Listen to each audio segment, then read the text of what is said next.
see my slides?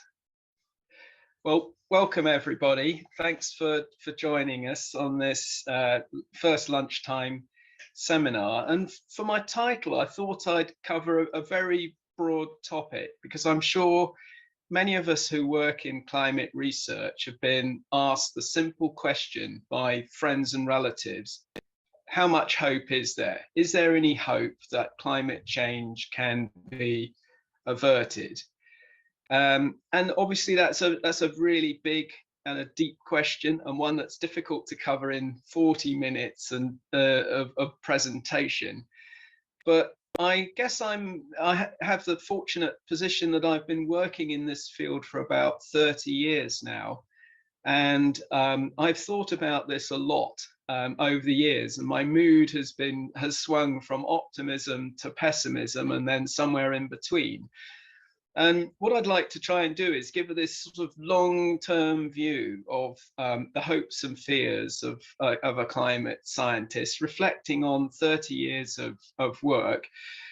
But I'm going to organize it first by covering some background information, covering the fears first and ending on the hopes, because I'm a fundamentally optimistic person.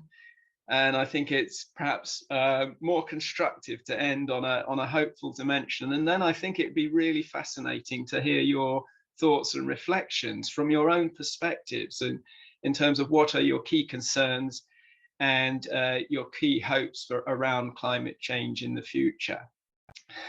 Let me start by just reflecting on this image in front of you, which was taken in a low-income community in West Africa, where climate threats are already a reality in terms of the extreme temperatures experienced by people living in these very high density communities. They're also exposed to flash flooding, interruptions to water supply, and basic electricity supplies. So I want to make the point right from outset that for many people around the world, climate threats are already here and now. They're not some abstract thing in the future. People are already being impacted in terms of loss of livelihoods, loss of lives, even loss of assets. And I think that's an important point to acknowledge from outset. As someone who works in the area of hydroclimatology, my view of climate is seen through this lens of water and climate. So I'm concerned about the fact that there is too much water sometimes, too little water, too dirty water, and sometimes those come together in the urban environment where people have inadequate water supply and sanitation. And all of those factors are being driven by climate variability and change. And these four images reflect my own lived experience. So a flood very close to my home, extraordinary droughts and dieback of forests that I've seen in parts of East Africa, waters in a part of the English countryside which look very nice, but there's lots of sediments, there's lots of plastic, there's high water temperatures affecting the ecology of this river. And then in the urban environment, experiencing extraordinary temperatures inside people's homes and workplaces. And I'll be returning to that later as a little case study. Again, just to set the scene, I'm looking at hopes and fears of climate change through this water climate modeling lens. So I like to look at very long-term climate records of flooding, of droughts, to help us understand the present extreme events in a much longer context. I've also been developing tools and techniques that some of you have come across for downscaling, taking information from large-scale climate models and bringing it to local scales to assist decision makers. I've been working in some parts of the world where there are very few data. So here we see a map of potential soil erosion across Yemen, where there's very little basic information about the climate conditions and environmental threats on the ground, so we can use smart tools for creating these scenarios and understanding the risks that lie ahead. And then most recently, I've been looking at the threats of extreme heat in the urban environment, in large cities, especially those in the tropics, which we might consider very much in the front line of climate change. And throughout my career as a researcher, I've had three guiding principles. So first of all, I've placed a great emphasis on our ability to monitor the environment. So the gathering of data is an essential asset for supporting adaptation to climate change. Without these basic meteorological measurements, we have very little information for benchmarking present conditions and understanding how effective our interventions have been. So here, for example, is a long-term water temperature project I've been involved in, where we've been looking at the effect of planting trees and of tree cover and of shade in reducing rises in river water temperature as a way of protecting vulnerable ecosystems. So installing instruments and monitoring temperature and river flow at very high resolution to understand the spatial and temporal controls on these within river conditions. So monitoring is a key aspect of managing the climate threats that lie ahead. I'm also a firm believer that foresight is a very good thing. So being able to forecast the flood, forecast the drought, either hours or months or even seasons ahead is a powerful thing. And that gives us benefits now, and forecasting systems are going to also be an important part of our approach to adaptation in the future. So for example, some of you may be aware that presently in the Pacific, we have a La Nina condition, which is reflected by cooler than average waters across the Pacific Ocean. And when we see this sort of weather pattern, we expect drought in East Africa. And indeed, we're already seeing the early signs of that unfortunate development. We can also foresee lower than average river flows in some of the great rivers of Central Asia. And from that, we can forecast potentially lower levels of hydropower production in these parts of the world. So here I'm showing you an image of the Nurek dam, which is the largest in Tajikistan and supplies a considerable amount of the whole country's electricity supply.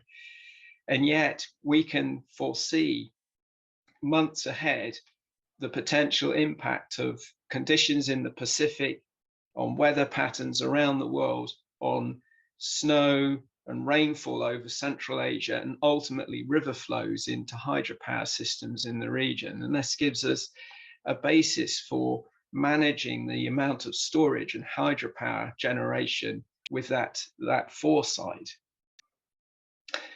And thirdly, I think some of the most exciting areas where we can work is taking best available science and translating it into practice, because it's by turning that science into practitioner guidance, whether it's for engineers or designers or water managers or architects, by mainstreaming that information, we're able to support practical developments in adaptation, so we can help people to design new infrastructure to higher standards to withstand future climate change.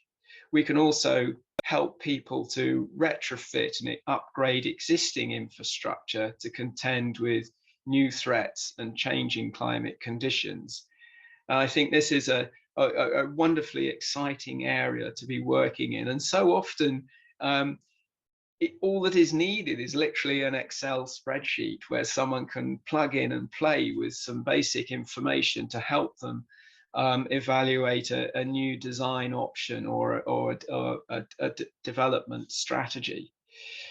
And I'll be returning to this idea later. So before we get into the hopes and fears, I think this is a wonderful quote, which for me perfectly distills my attitude to climate change, in that we should essentially hope for the best, prepare for the worst, and be unsurprised by anything in between. And I think with that guiding principle, we're doing the best we can in what is clearly a very uncertain future. And with that in mind, let's just start to think about some of the fears, some of the things that we need to be preparing for. And I've just identified 3 here, which again are biased by my worldview as someone who's most interested in the interaction between hydrology or water and climate. So first up, I think we need to really take seriously the global scale loss of snow and ice, particularly in the vast water towers, these areas in the Himalayas, for example, that supply basic water for all human needs downstream. So whether it's for domestic water use, for agriculture, for energy production, or for safeguarding ecosystems, what happens to the great snow and ice stores on Earth is critical to the welfare of so many people and so many ecosystems. And again, from my personal experience, when I was a student, my very first field trip was overseas field trip was in 1986 when I went to the Swiss Alps, to the Val d'Arolla, and I took these photographs on the left-hand side. And little did I know that 25 years later, I'd be teaching students the same age as I was then about the same glaciers, the same snow and ice stores. And during that 25-year period between being a student and teaching students, this particular glacier has retreated 400 meters up the valley. One little glacier. Now, if we scale that up across the planet as a whole, the vast majority of these glaciers and great ice sheets are in decline. And this has huge ramifications for water-dependent activities downstream. And this is a fantastic paper that I'd encourage you to look at, those of you that are interested in the significance of water towers, these great snow and ice stores, to downstream economies. And these researchers basically identified nearly 2 billion people on the planet. Their economic security, their prosperity, their water supplies are vulnerable to climate change. And it's possible to look at that delicate balance between supply and demand and a whole host of socio-economic factors to identify those river basins which are most vulnerable to climate change, given the host of factors. In fact, for your local interest, the Danube actually appears in that top list of water towers of concern. So what happens to the snow and ice? That is a big concern. Of course, some of that snow and ice, as it melts, will enter the sea and contribute to sea level rise. But sea level rise is occurring primarily because of the warming of the planet, the expansion of the oceans as they warm, the melting of the Arctic ice sheet, and changes in ocean currents, changes in the gravitational distribution of mass on the planet. All of these factors are contributing to marked changes in sea level at global, regional, and local scales.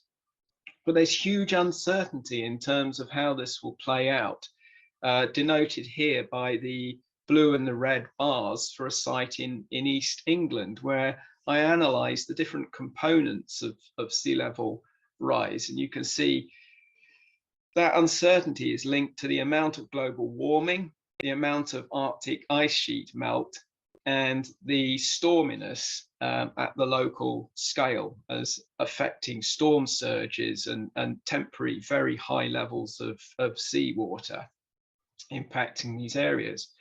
But when we stop to think about all of the infrastructure, all of the huge cities around the world that are at or very close to sea level, we globally have a huge problem ahead in terms of the potential impacts of sea level rise on coastal communities and infrastructure. And for some cases, we need to look not just to the end of the century, we need to look beyond even 2 centuries ahead almost, if we're thinking about the long-term security here of a new nuclear power station on the coast, where you're going to take time to build, time to operate, time to decommission, and time to store spent fuel on the site. You might be having to think to nearly the end of the 2100s, and you're seeing potential levels of sea level rise in 2, 3, 4 meters, and having to factor that into the design of this infrastructure. And this is a time-consuming and technically demanding task, and yet it needs to be done for all sorts of very long-lived infrastructure around the planet, and it needs to be done in consistent and robust ways. And this again is a one key area where climate science feeding into practitioner guidance is a key way forwards. And then thirdly, one of my fears is around the rising heat in some of the largest cities of the world. Excuse me, the lights have just gone out here as an energy saving activity.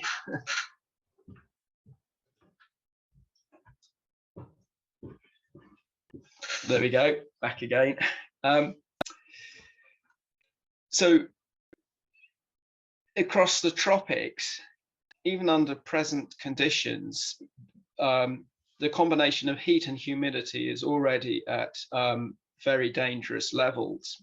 And yet, if we add 1.5 degrees of warming, or 2.7 or 4 degrees of warming, you can see the additional cities that are added to this front line of climate change.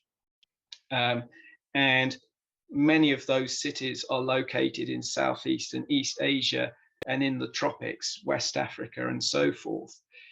And so this combination of rising temperatures and with humidity, humid heat is a real threat to some of the largest cities on Earth, and is something that we collectively need to take very seriously. And we need to be taking that seriously at lots of different scales, from the human scale, literally the individual person's behaviors, the clothing they wear, through to the design of their homes, the amount of shade, the insulation, the roof type, through to the neighborhoods, the amount of green and blue space, public shading, public transport systems, and then through to the city scale in terms of airflows across the city, the distribution of green spaces, and so forth. So we need to be taking this holistic, integrated view of extreme heat, right from the city scale down to the human scale, if we're to really address this challenge. And then finally, in terms of my fears, we can't just concentrate on climate change. If nothing else, the pandemic has taught us that we need to be watchful of a whole host of other risks around the world, of which infectious disease is one. There are a whole host of other potential threats and risks here identified by the Global Risks Report that's produced every year. and these depend on the time horizon that we look ahead. But the point is that climate change can't be viewed in isolation of these other risks. They are climate change might be viewed as a risk amplifier. It contributes to or exacerbates many of the other risks that our leaders are having to contend with at this difficult time. So we mustn't view climate change in isolation of all these other key risks that lie ahead. Okay, so that's the fears. What do I hope for?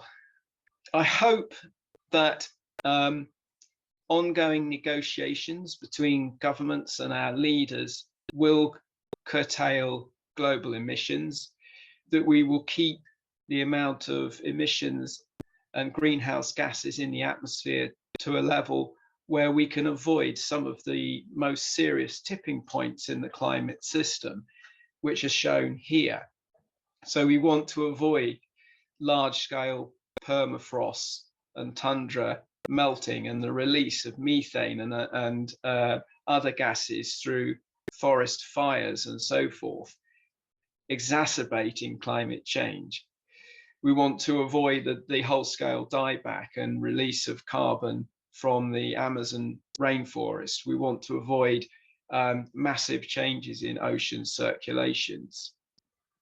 So these tipping points, of which many are now identified, take us into a different realm of climate risk, and so really underline the importance of ongoing negotiations to bring us back from those dangerous changes in climate, which take us to a completely different state.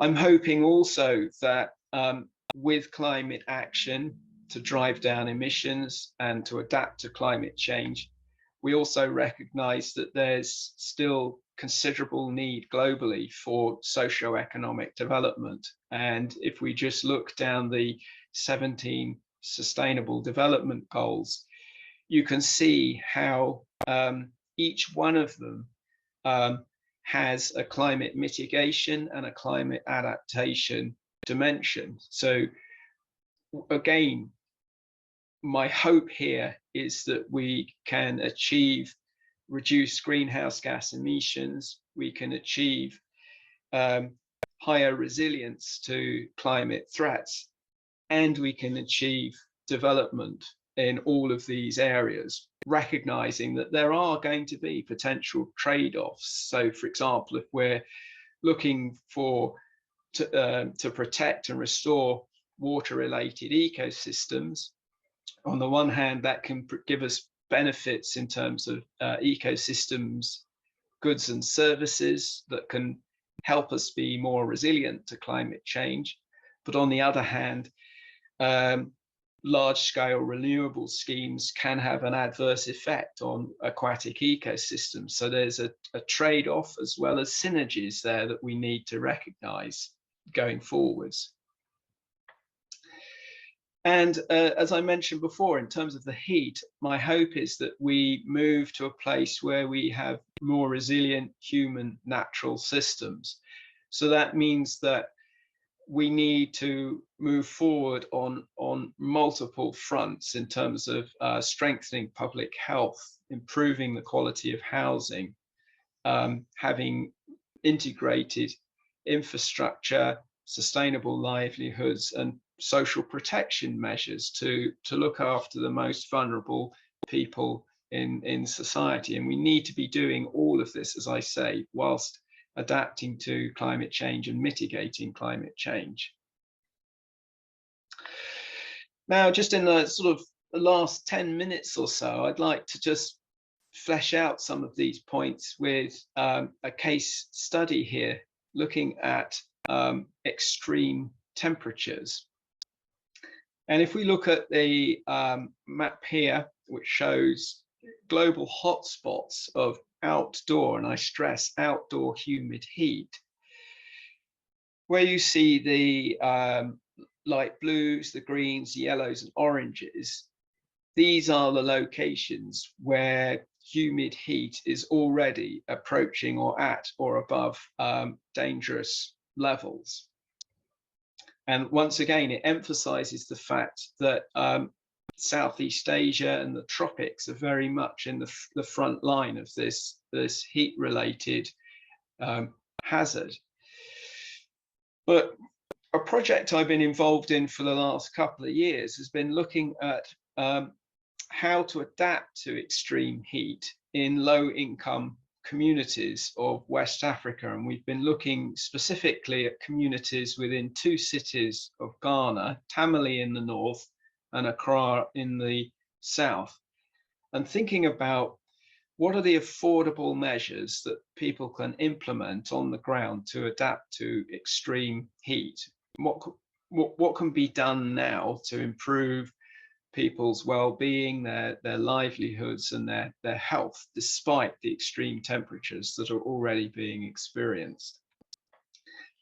And I think it's important to recognize that virtually all of the information we have about climate change and extreme heat relates to the outdoor environment. So whenever we have been examining extreme temperatures under EXtremeClimTwin, we've been doing this using outdoor temperature records from meteorological stations like this one.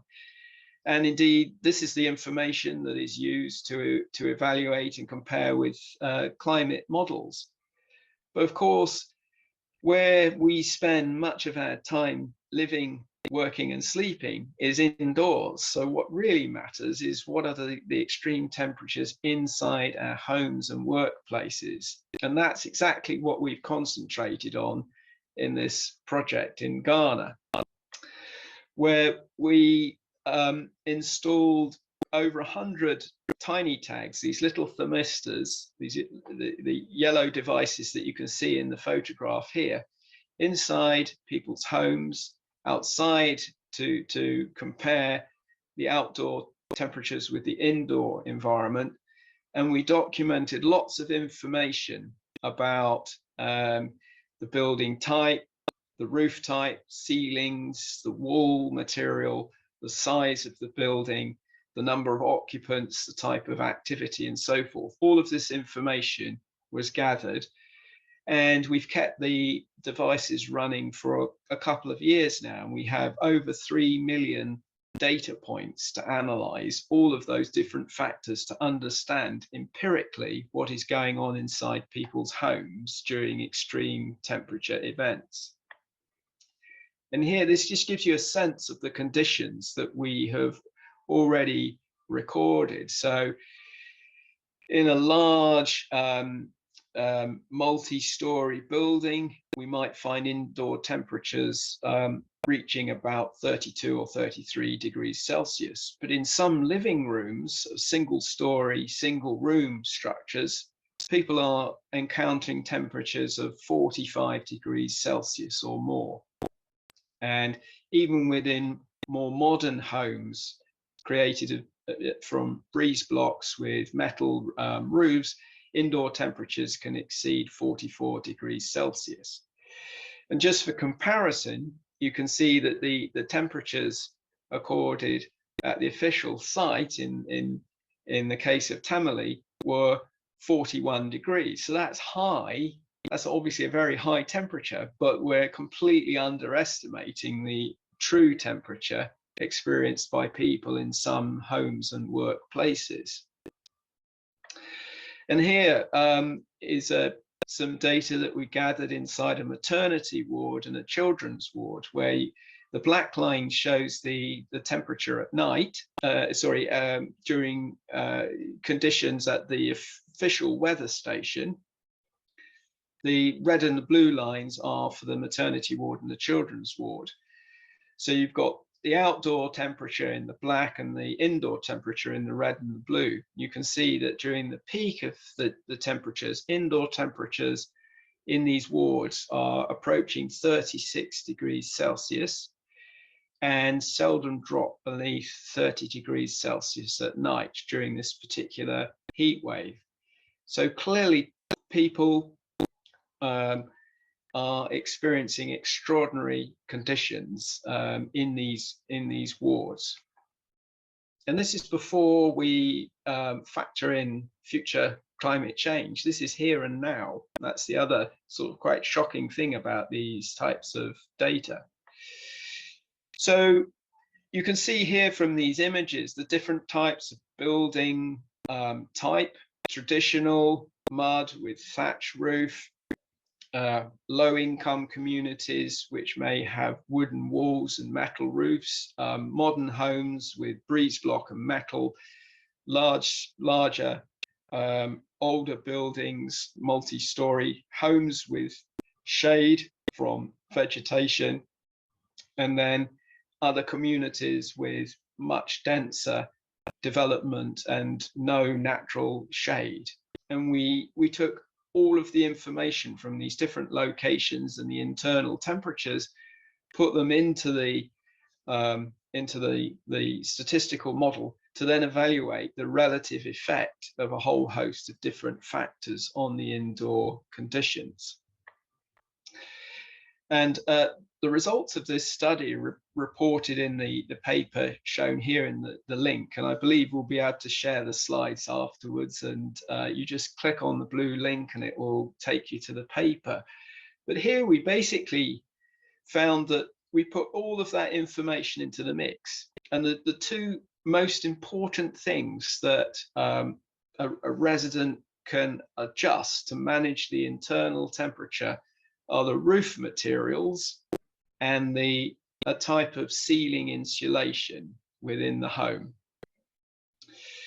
So in a second phase of this project, we have been setting up test cells in the field to now evaluate the effect of different types of roof material, different types of ceiling, different types of reflective roof. So how reflective is the material on the roof? How bright is it?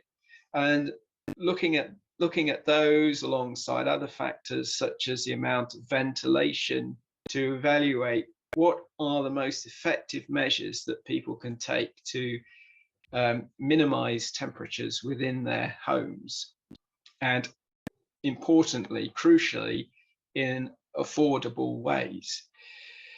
And what we already know is that there are trade-offs, that, for example, insulating your ceiling may protect you from very high temperatures during the day, but it retains heat at night.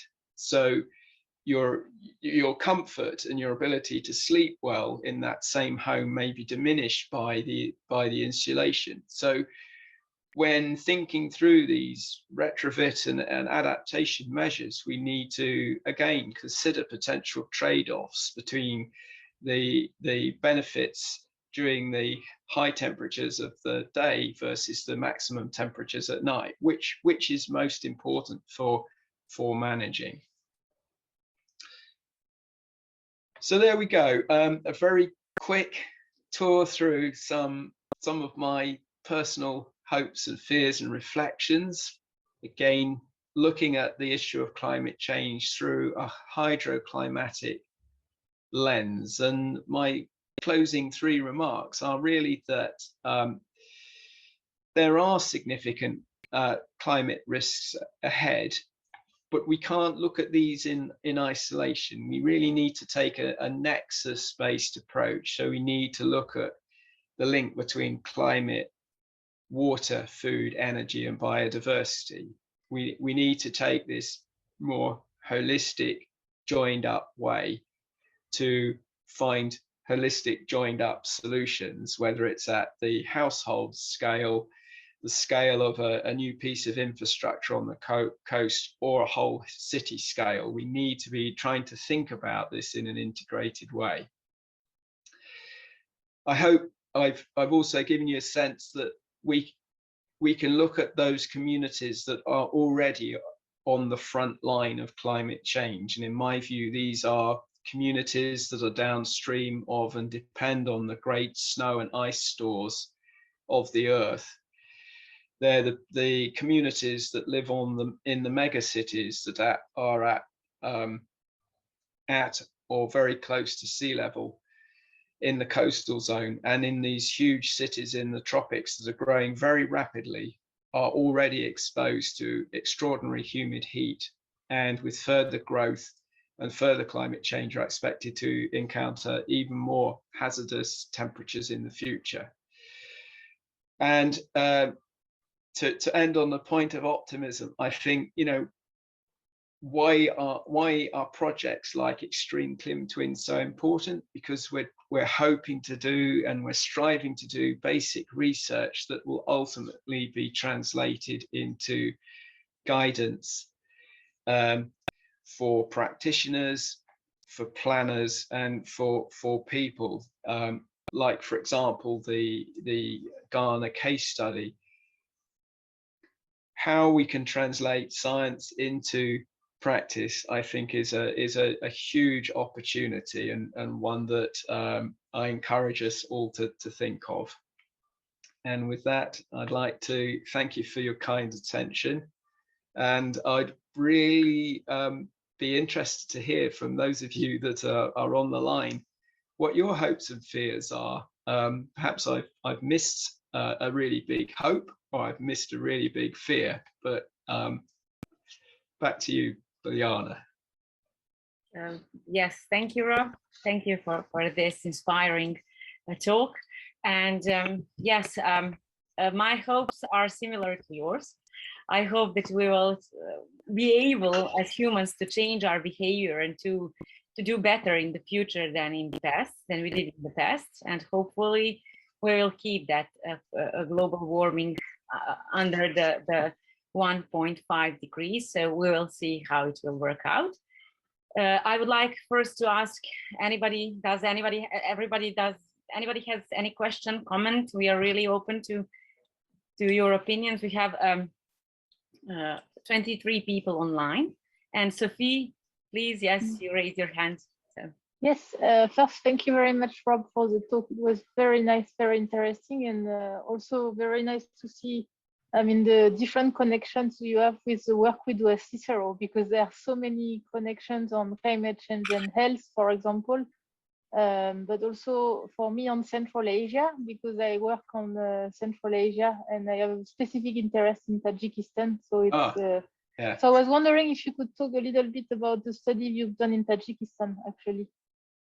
Thank you. Yes, I've been very fortunate to have worked in Tajikistan for about 10 years, and it's a project essentially to help practitioners in the energy sector to improve their climate resilience. So how can we use monitoring to evaluate existing resources that are essential for generating hydropower?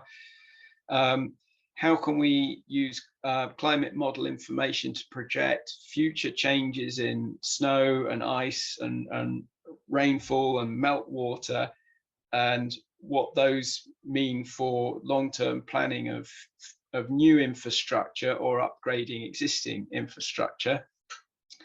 And also, I've spent many weeks in total alongside hydropower engineers, government ministries, and other agencies within the country, undertaking training in some of the types of technique that we've been doing in EXtremeClimTwin. So, for example, I showed an image of a seasonal forecasting approach that we developed for Tajikistan, where we developed as a fairly straightforward protocol where the engineers can look at conditions in the Pacific to anticipate months ahead what the amount of inflow might be to some of the key hydropower plants, and then to reflect on how that might impact on their management strategies.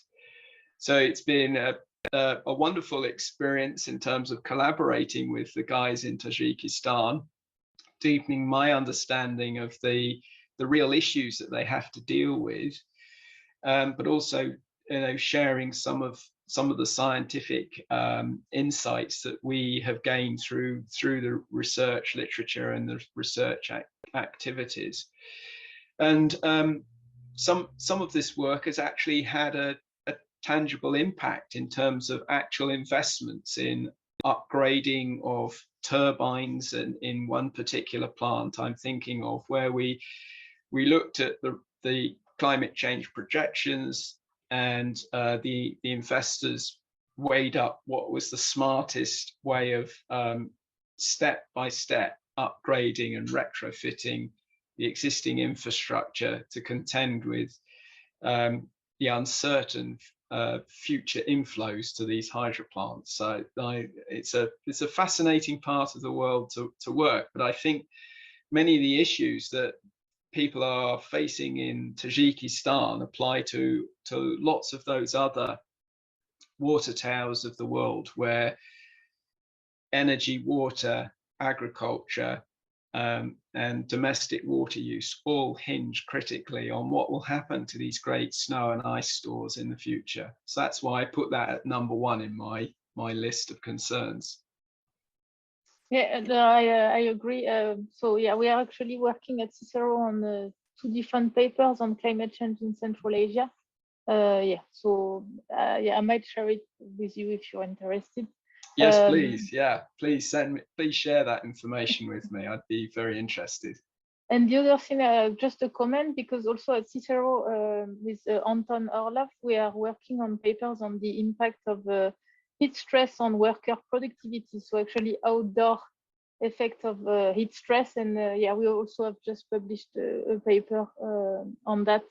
So yeah, I might share it with you if you want. Okay, yes, please. Yes, thank you.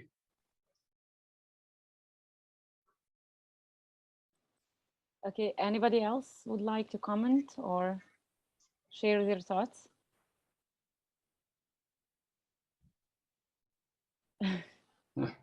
Nobody else? Okay, I think also that these fears and hopes are very important to discuss, because each part of the world is actually under the stress due to the climate change. And for example, I think, in my opinion, that those parts of the world that are not as studied as others, like as Western Europe, should get more attention in the future, because if they're not studied enough, you cannot anticipate something in the future, because you didn't know what happened in the past, and you cannot actually give some kind of advice for the policymakers or people who can change things on a governmental level, for example. So I think that this, our EXtremeClimTwin and the projects that we will work on in the future are actually very important for understudied parts of the globe. So yes, also I think that in the future, after we get some knowledge on what happened and what will happen, actually it will guide us into more resilient, climate resilient future, and that we will actually survive these climate risks that lie ahead of us. Yeah, I mean, I completely agree with that. I think again, I wanted to emphasize early on in my talk the importance of long-term monitoring and data, building up an understanding of the climate variability historically as a baseline, to understand the amount of historic climate variability, but also to continue that monitoring into the future as a key resource. So often people think that adaptation involves, more sophisticated things, but actually being able to monitor how key variables of concern are changing through time, with or without our interventions, is probably the single most important piece of evidence that we have to inform our decision making, not least in terms of telling us when to take a course of action, or to build something different, or to change the design standards. And secondly, I think that our ability to forecast hazards, whether it's floods or droughts, hours through to seasons ahead, is another example of a low regret adaptation. It's an adaptation tool that serves us now and is going to continue to serve us well into the future. Of course, developing the science and the technology is one thing, ensuring that governments and leaders and communities are able to act on that information when it's given is another sphere of activity that deserves our attention as well. Yes, Goga, please. Thank you, Rob. This was really brilliant, and I told you yesterday that I will not understand the scientific part, but I'm as a listener and a stakeholder in the whole situation. I really enjoyed your lecture, and thank you so much. Since EXtremeClimTwin is Horizon 2020 project, and we are moving forward into Horizon Europe projects as well, I guess you all well know that the mission, one of the missions is climate neutral cities by 2030, 100 climate neutral cities in Europe, and hopefully by 2050, Europe should be a climate neutral continent. In my layman opinion, this is a very brave and very ambitious goal, but I'm really interested to hear your opinion. I mean, your as well as Anne-Sophie's or Carly's or other scientists who are participating in this talk today, because I'm not as optimistic as you have been throughout your lecture and throughout your career. So thank you very much for sharing your opinion. Thank you. Yeah, I think I agree with you that the net zero targets that are being set are extremely ambitious, but this is necessary to strive with such levels of ambition, whether it's at an individual city. Even here, I'm thinking of my own campus, where we're thinking hard about how to accelerate efforts towards net zero, and indeed, you know, nationally and at a continental scale. And I think that's really important, that there is that level of ambition. But as I hope I also conveyed in my talk, as we move towards net zero, we shouldn't put net zero in a single silo and just concentrate on mitigation. We need to look at net zero in a much broader sustainability agenda. We need to see how these different elements are connected. We need to ensure that, you know, if we're moving towards renewables, that there aren't big impacts, adverse impacts on other natural systems, for example. So we need to be very mindful of the trade-offs.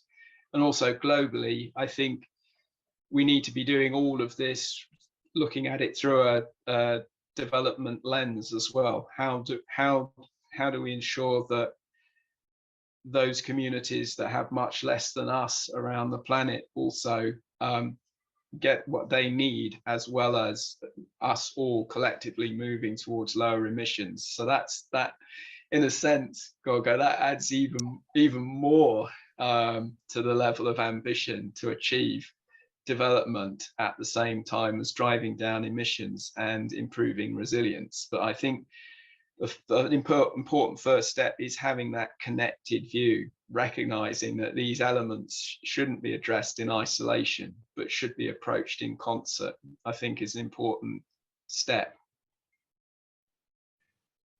Absolutely. Thank you. Great.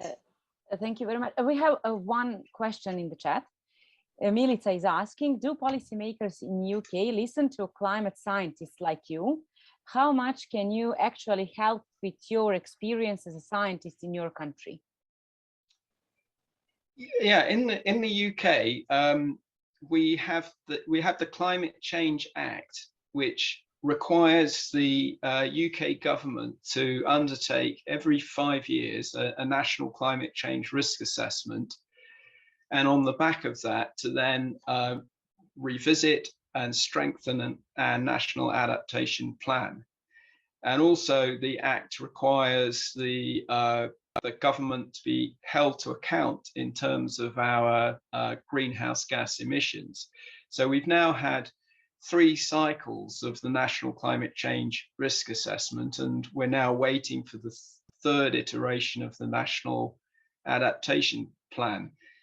And those risk assessments are involving huge numbers of researchers and scientists who are able to contribute either their research that's already been published, or they're able to join the various working groups that help identify and prioritize the risks that we face nationally, and to also engage with the conversation in terms of what should be done. So we know nationally that our key risks are around flooding, both inland and coastal, extreme heat, loss of biodiversity, impacts on water resources, and some international dimensions that we've all seen recently in terms of supply chain disruption and such like.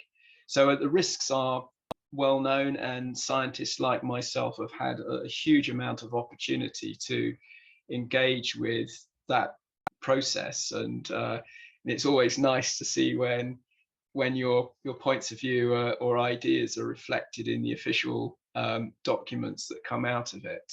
So I'm pretty content about the level of opportunity that I have as a researcher to engage with our national efforts. So I hope that answers the question. Yes, Milita says thank you. So thank you very much for this.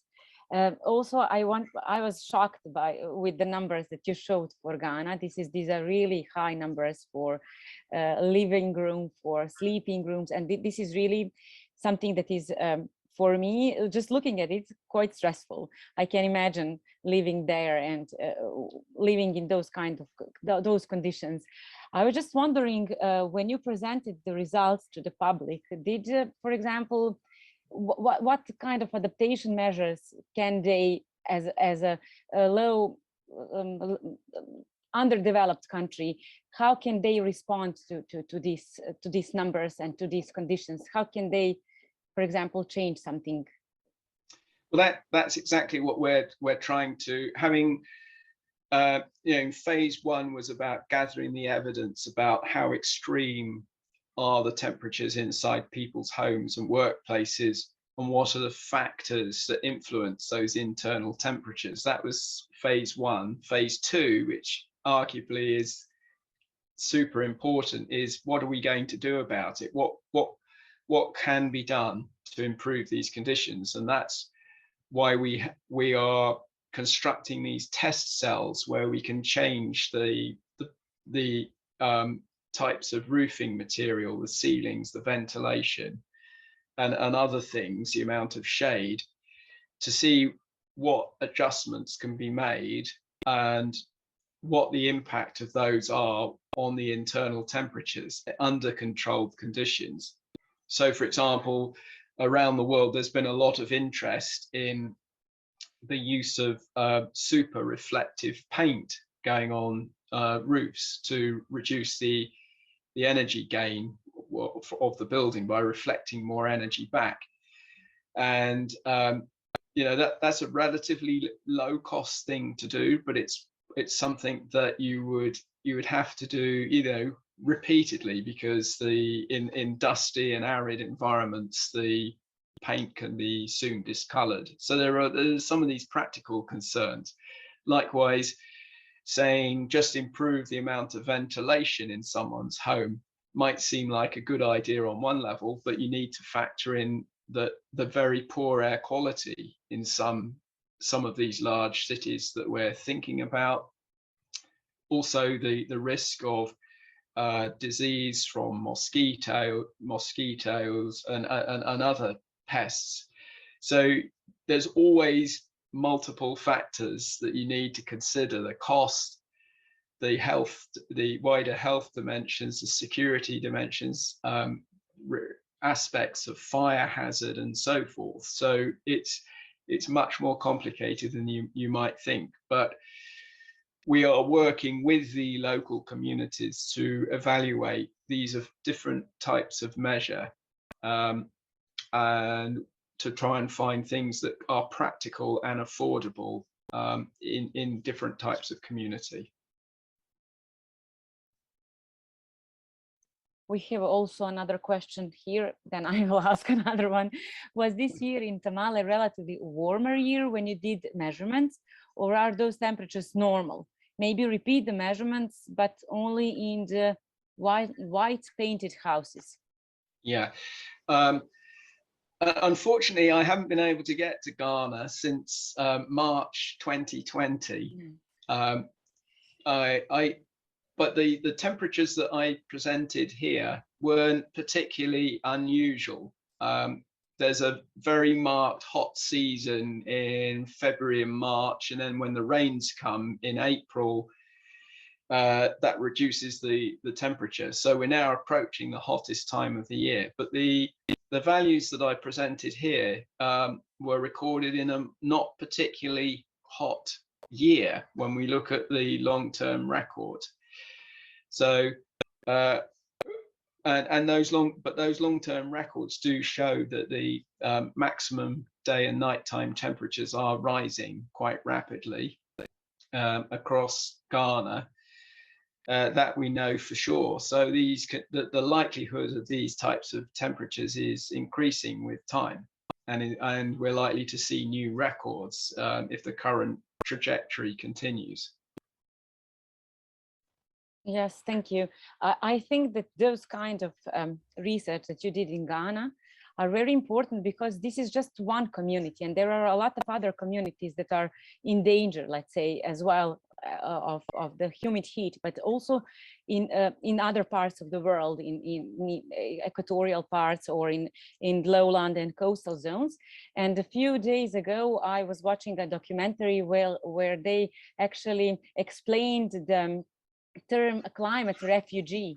So people had to leave their homes because of the, I don't know, floods or raising sea levels. So they had to leave the coastal areas and go up the mountains. So they're called climate refugees. And if we don't do anything in the future and don't give our best to somehow diminish the effects of climate change and try to take it in a lower level, one day we will all be climate refugees, and we will seek higher grounds, let's say, for our survival. Yeah, I think there's I have to be careful what I say here, because it's outside my research expertise. But what I have read around the climate migration dimension is that often the media concentrates on the international migration development aspect of migration, but we mustn't neglect the internal migration within countries that is underway and is a very important aspect. And I'm aware of one or two studies where the researchers assert that there has been a population decline in a particular city linked to rising temperatures. Again, I have to be careful what I say here, because I'm not really on top of that literature, but I know that people have found empirical evidence relating changes in population to rising temperatures in particular situations. And I guess it's to be expected that some of these patterns will strengthen and emerge in coming years. But I also want to stress as well that the work in Ghana was very much a collaborative endeavor. We benefited from the wonderful assistance of local leaders, communities welcoming us to instrument their homes and to gather this information and to work together to try and use the good science and the understanding of the homes and the behaviors and the livelihoods to bring all of that information together to hopefully find something to, you know, affordable solutions. So it has to be a scientific and community-based endeavor. Thank you, Rob, very much for this talk. I think that that this was really useful for us, and I think that we should bear in mind that in future and think about that in the future. We have Nina Marjanovic raising her hand. Nina, please unmute your microphone. Yes. Hi. Hello. You talked about the community and the government giving you full support, but how do you explain, for instance, in Ghana, how did you explain it to the locals? Because I suppose you used some of the poorer areas of Ghana and did your research there. And somehow when we talk about climate, where I'm from, it's not that important and nobody's open to those sorts of things. So I was interested, how did the locals in Ghana accept it? Okay, yeah, thank you, Nina. That's a really important question. So the 8 communities that we were working with, and I emphasize the word with, were chosen because all of those communities have already experienced some degree of climate impact, whether it's been from catastrophic flash flooding or from very high temperatures and loss of basic services around electricity and water supply. So all 8 communities have already experienced adverse impacts of climate variability and change. And so people are already acutely aware of their vulnerability to these types of events. So that's the first thing. And then secondly, the way the collaboration was set up was with the communities, with the elders, and then from each community, they identified a climate change champion who was sort of the bridge between the science team and the community. And that climate change champion was the person who took us around the communities and gave us the local information and acted as a sort of this two-way correspondent between the teams. And then a final very important dimension, which we are hoping to do soon, is to take this information that we've gathered already and to create summary sheets for each household to explain the conditions that we observed in their homes, workplaces, or schools or public places, and just to give people a sense of how their home compares with the community as a whole, how temperatures vary during the day, and also thinking about other ways of public outreach. So again, I come back to the idea of these test cells, which are going to be these physical structures that are going to be instrumented and used to simulate building performance under different conditions. But an important aspect of those structures is that members of the community can come in and go into these different structures and experience the different internal conditions. So to make it an interactive resource as well as a research resource is an important part of the thinking. So I hope that answers your question, Nina. Yeah, it does. Thank you. Does anybody else have any question, comment? If not, I can say thank you, Rob, from the bottom of our heart. It was really nice to have you here and to talk with you about this